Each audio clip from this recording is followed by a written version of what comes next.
So Matt and I originally met about 10 years ago in one of our mutual friends. We were both dating different people at the time, so we didn't find interest in each other. And we actually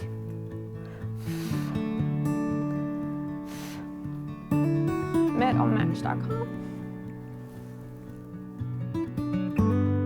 So my sister tried to talk me into creating a online profile on one of these dating websites. And I fought her so many times.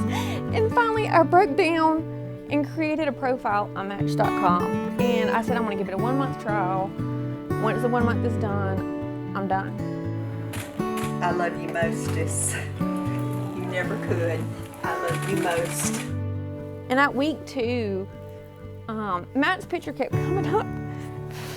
And I was like, what? I never liked it or loved it or sent him anything, and it kept coming up. And I was like, well, I said, well, I'm interested in him. Let me just go ahead because it's going to keep flashing. That's fine.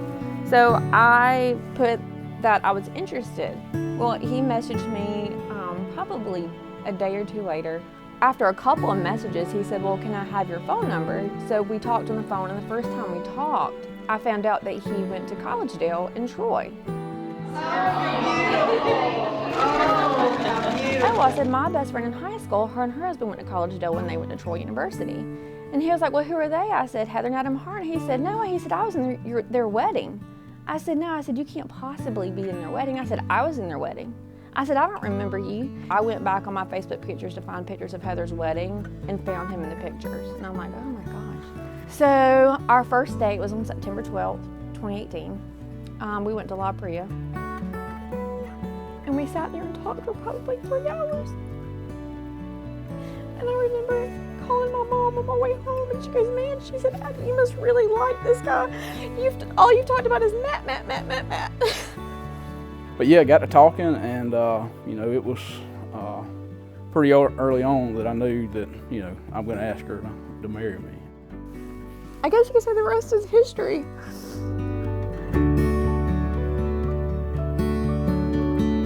As we go about our lives, we realize how each day God gives us is different. God allows us to have normal days.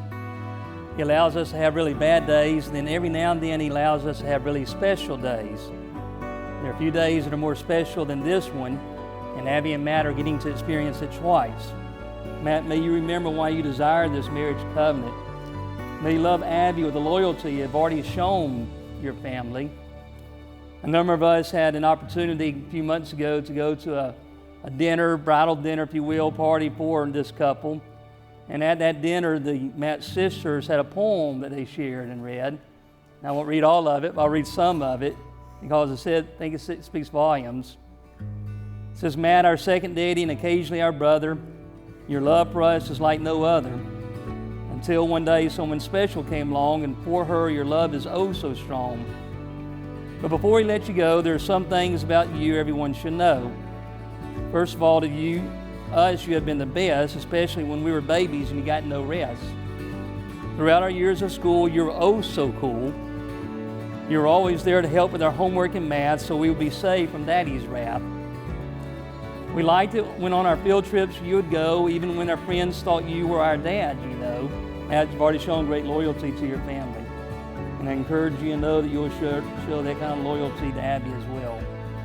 Show that kind of love.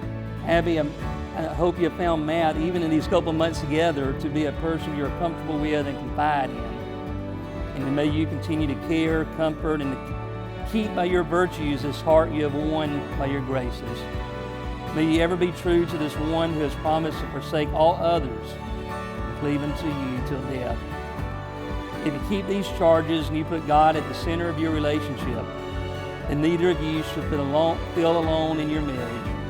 As I told you before, remember to date often, laugh regularly, live sacrificially, love daily, and always wake up saying to one another, I choose you.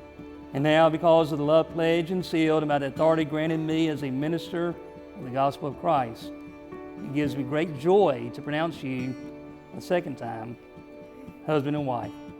Matt, you may kiss your bride.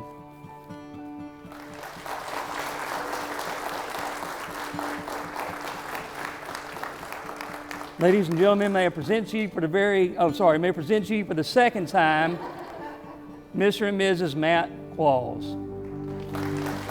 From the first moment you held my heart in your hand, and wherever you were was a place that I wanted to stand. you were always a song to me, The one that I knew I wanted to sing. Time to hold till we're both growing older, for better or for worse. I'll cherish your heart in the light and the dark, every chapter, every verse. Darling, I do. darling, I do. It has been said that there is nothing more beautiful in life than a woman walking down the aisle to a man and clasping hands and pure hearts in marriage. But I'd like to say that there is something more beautiful in life, and that is the sight of an old man and an old woman finishing their journey together on that path. Their hands are gnarled but still clasped. Their faces are wrinkled but still radiant. Their hearts are tired and bowed down but still strong. Matt and Abby, may the sorrows of the rest of your life be half and the joys double because you experience them together. Time to hold till we're both growing older, for better or for worse. I'll cherish your heart in the light and the dark, every chapter, every verse. Darling, I do. Darling, I do. May the Lord bless you Always a and keep you. song to me. May the Lord make his face to shine upon you and be gracious unto you. May the Lord lift his countenance upon you and give you